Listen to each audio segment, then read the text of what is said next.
அந்த புது பொம்மை ரயில்களை பாருங்க.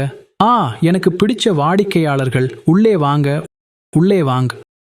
சேட்டு, சோர்வா இருக்கிற எனக்கு ஒரு டீ. முதலில் கைகளை கழுவு, அப்புறம் டீ காத்திருக்கும். ஆஹா, உடன் சிரிச்சி. இது என்ன குழப்பம்? சேட்டு, நான் கடவுள் இல்ல, தவறுகள் நடக்கிறதுக்கு. இது என்ன குழப்பம்? எல்லோரும் தப்பு பண்ணிட்டாங்க டவுலே.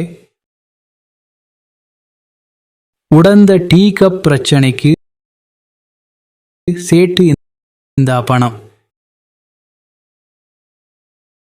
நீ என்ன சொல்ற? நாம எல்லாரும் மனுஷங்க, நாம எல்லாரும் தப்பு பண்ணுவோம். அப்போ குழப்பம் பண்றது சரிதான். அதிலிருந்து நாம பாடம் கத்துக்கிட்டா போதும், சரியா?